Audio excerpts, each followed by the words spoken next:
Hey, everybody, and welcome to another episode of Oh Really Podcast.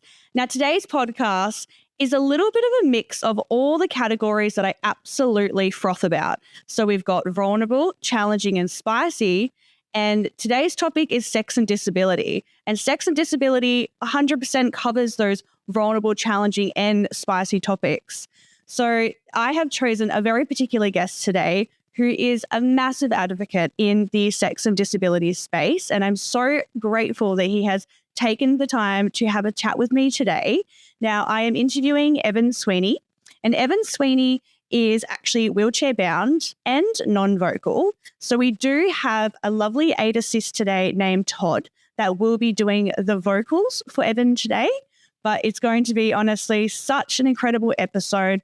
So educational. Evan even has his own website called Cripping Up Sex because he loves to share and just like share his knowledge to the world that, you know, sex and disability can happen for everybody. So I'm so excited to get into this episode. So good morning to Evan and good morning to Todd. Hello. Thank you so much for coming on this morning. So also for the listeners that are visually impaired, I'm just going to run down and just go through some of the visuals that you can see in the video podcast. So I'm the podcast host. My name is Jess. I've got blonde hair. I've got a long sleeve, a black top on because I'm freezing cold. I've got headphones on and I've got Evan in the screen. And Evan has this big, beautiful smile on his face and he's wearing a stripy top that is dark grey and light grey. And we have Todd next to him, which we can only see a part of Todd, but he's got a red top on as well. So that's just for the visual listeners today. But we're going to get stuck into some amazing questions and learn so much. So, Evan, I would love to know what is your current disability and restrictions? I have cerebral palsy, which for me means I use a wheelchair to get around, and I am nonverbal. I typed up my answers for Todd to read, and I will use my letterboard to answer any follow-up questions. Perfect. So I would love to know, what age did you start becoming sexually curious? I was about 13. Oh, very young indeed. You had the naughty thoughts. So I guess, how did your journey of being an advocate for sex and disability start? Well, when I was 19 years old, I was looking for information on sex and disability just for my own personal use. I called many disability organizations and was either curtly told no or hung up on. So I was like, screw it, I will make the information myself. I wrote a handbook called Queers on Wheels and started traveling the US teaching workshops. Okay, I'm just going to say wow, because 19 years old, you are ambitious. If you have a goal, you're going to go for it. I absolutely love that. But also, just on the side, that's a shame that you were asking and seeking for this information and just being shut down. So good on you for being, you know, that powerful leader in this space. I'm so proud of you. Way to go. You're changing lives. So how did you start navigating, exploring sexually yourself in terms of like the curiosity, masturbation? One day when I was 19, my aide was like, Evan, do you masturbate? And I looked at him like, how the hell would I do that? And he was like, there are vibrating panties. I could put them on you and then leave the room. At first I was like, that's too weird.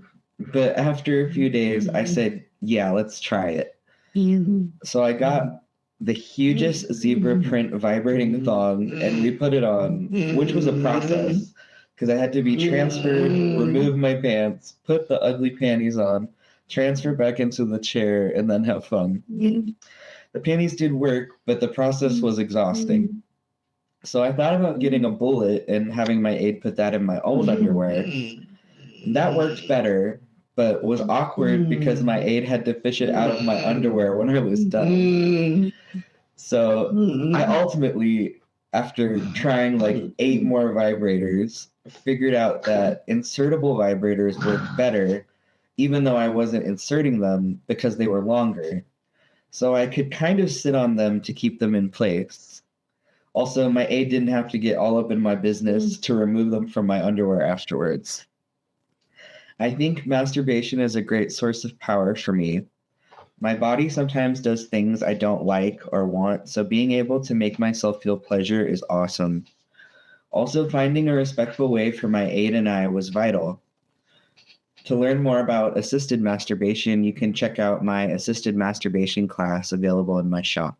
What a journey for you. I think the fact that your carer actually had that conversation with you was incredible, and way to go for them, to help you start exploring. But I was just visualizing everything that you were saying with your reply. That is so awkward, having to take your pants off and put on some new pants and, do the bullet and take it out. Like, what a journey. But I'm so glad that you got to find something that worked for you. And you're right. Like, having a session, like masturbation session, it does great things for us. We get the glow on our skin, we feel good in our day. It helps with things like chronic pain and stuff, which we'll definitely touch on. So your courses online, the assisted masturbation courses, talks about how to have the conversations with your carers, different toys to use, different techniques. Can you go through a few techniques of like being wheelchair bound and masturbating? Like, can you do it in the wheelchair, or do you have to be assisted into bed to then kind of have your masturbation session? Everyone is different, but you can masturbate wherever is most comfortable and easy for you. That's very true. Also, the ways you let your aide know the ways you're done can look like so many different ways. You can use your voice. You can text them. You can physically go get them, etc. Very true. Everyone is very individual, so you've got to work with each and every person. Very true. So with being, I guess, is this the same for if you're navigating sex with a person and you're being intimate with a person? It's obviously very individual. Yes. Yes. And is there any positions that you could recommend? I know you've got courses online, but is there any positions that you could recommend while being wheelchair bound and navigating sex and intimacy? Well, navigating sex with another person requires lots of communication. You have to talk about what works in bed and what doesn't. And this should be fun, like flirting or foreplay. If it makes sense, let your partner feel your body in non-sexual ways so they can know what it feels like. Also, don't be afraid to try step out and fail. That's a good way to find out what does work. And as far as positions go, I like to say that creativity is the most powerful sex toy. So think outside the box. And also think about what positions are comfortable for your body to be in and go from there. Sex can be so many different things, from kissing to cuddling to mutual masturbation to so much more. If you can't have sex the way the media portrays it, you can definitely still have sex. I love that. I love that you said so much, because that is very true, isn't it? There's so many different ways that people can have sex. It's not just the traditional, and this is what I talk about on No Really podcast. It's not traditional dick and vagina, right? Because there's also lots of different people that like to have sex with each other. There's male, female. You can have 5 people in one go if you want, and that's considered sex. But also kissing and intimacy is very important. Cuddling and touch and just being around people. So I love your responses. You're definitely an expert in your field, Evan. That is for sure. I love your website. You've put so much effort into it. You've really have so many courses for so many people. And one of them that you touched on, which actually I was really impressed by, it was chronic pain and sex, because a lot of people, especially with people that are suffering from disabilities, do suffer with chronic pain. Do you find masturbation helps with your chronic pain as, yourself? Yes, definitely. And that's so much better than taking medications all the time. It's a natural way of helping with pain control and pain relief. So I can't recommend it enough. I think everyone should be getting on the bandwagon, hey? Yeah. Amazing. So if during this episode you have been curious, definitely jump on the website. I know that there are a lot of people that have limitations, maybe lack of sensation or maybe no sensation to their genital area. Maybe they've had a spinal cord injury. Is there any other tips you could think of besides what we spoke about before on how to navigate sex with those particular injuries? The most important thing in any kind of intimacy is communication. And because everyone is different, unfortunately, can't give one tip that works for everybody. Every person with a disability is unique, and I cannot really pinpoint accessible features for each person. What's awesome for one person might be terrible for another person. One thing I can say is to think outside the box. So for example, if you want clitoral stimulation but need a longer toy, using a G-spot vibrator externally is a great option. All right, everybody, I'm going to interrupt the episode because it is time to play Two Truths and a Lie. I absolutely love this game so much, and it's a great way for us to know Evan a little bit more. So today's topic has been absolutely amazing, but let's dive into some Two Truths and a Lie and just see another side of Evan. So Evan, I would love for you to tell me, what are your two truths and a lie? And I'm going to try to guess what the lie is. I worked on the show Speechless. I had a yellow lab named Walter, and I was a drag king in my early 20s. Oh, wow. Okay. You've got a lot of different styles of of answers in there and questions. Okay, hang on a minute. Can you repeat them again? So there was the dog Walter, the drag queen. What was the first one? I worked on the show Speechless. Speechless, Walter, drag king. I think you didn't have a dog named Walter. I think that's the lie. Yeah, you got it. Yes, I was thinking, nah, I just feel like that's too random because I feel like you would be in drag.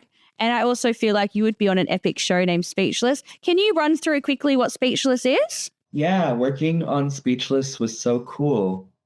I met with the creator way before it was even a thing.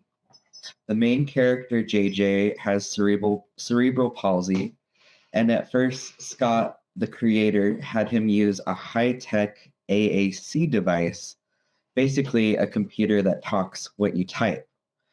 But when we had coffee, he saw my letterboard and laser that I had created, and he changed JJ's communication method to that. He also added an aide character because he saw the good rapport my aide and I had. I worked on Speechless for all 3 seasons. I read the scripts and made sure nothing was off about having CP. It was such a cool experience. This is why I love Two Truths and a Lie, because you can learn so much about the guest. I love that story so much. Way to go. What a cool experience. And please tell me the experience of your drag. Please. Yeah, in my early 20s, I saw a call for a troupe looking for more drag kings.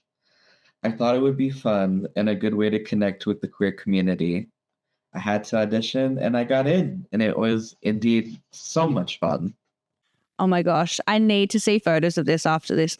You would just be in your element. I'd love it. Way to go. Okay, this was an amazing Two Truths and a Lie. We are going to get back into the episode now.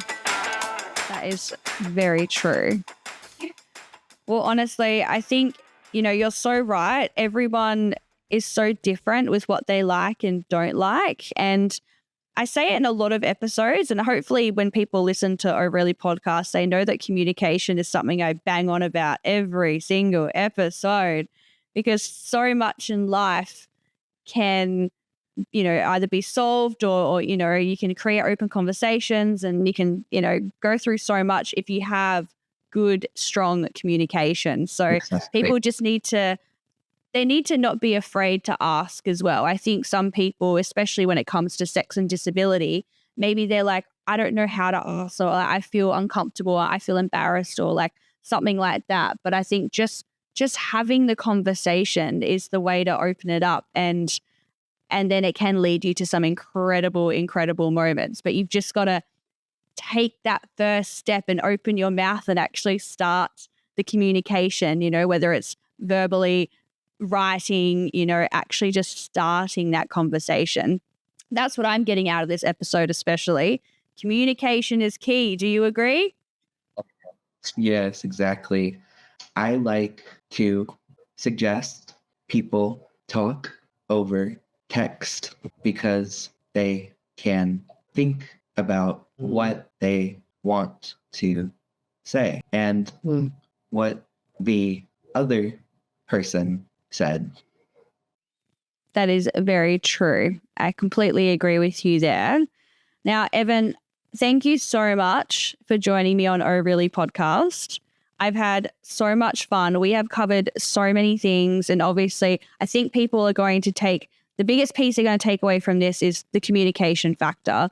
And if they want to really dive into it a bit more, then they can go on to Cripping Up Sex and they can register for your websites and get those more detailed bits about those particular topics if they desire that. So thank you so much for, being an advocate in this space and putting in the time and hard work and energy into your incredible website and interviews that you've done in the past and continuing to do so, because you're changing so many people's lives and you're opening that world for them, and it's going to just do nothing but greatness. So I'm proud of you, and keep up the good work.